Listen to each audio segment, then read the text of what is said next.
शिवबाने माझे स्वराज्याचे स्वप्न पूर्ण केले. त्रासलेल्या रयतेला सुखाचे दिवस दाखवले. प्रजेवर जुलूम करणाऱ्यांना वठणीवर आणले.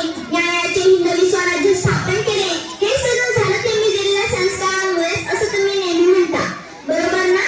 जशी मी शिवबाची आई होते तशीच मी तुमची पण आई आहे, म्हणून तुम्ही मला आई साहेबांचा मान देता.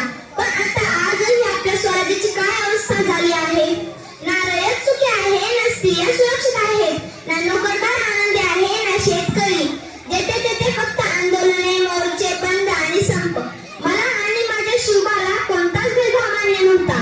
पण आता प्रत्येक गोष्टी जातपात आणि भेदभाव. गरीब अजून गरीब होत आहे तर श्रीमंत अजून श्रीमंत.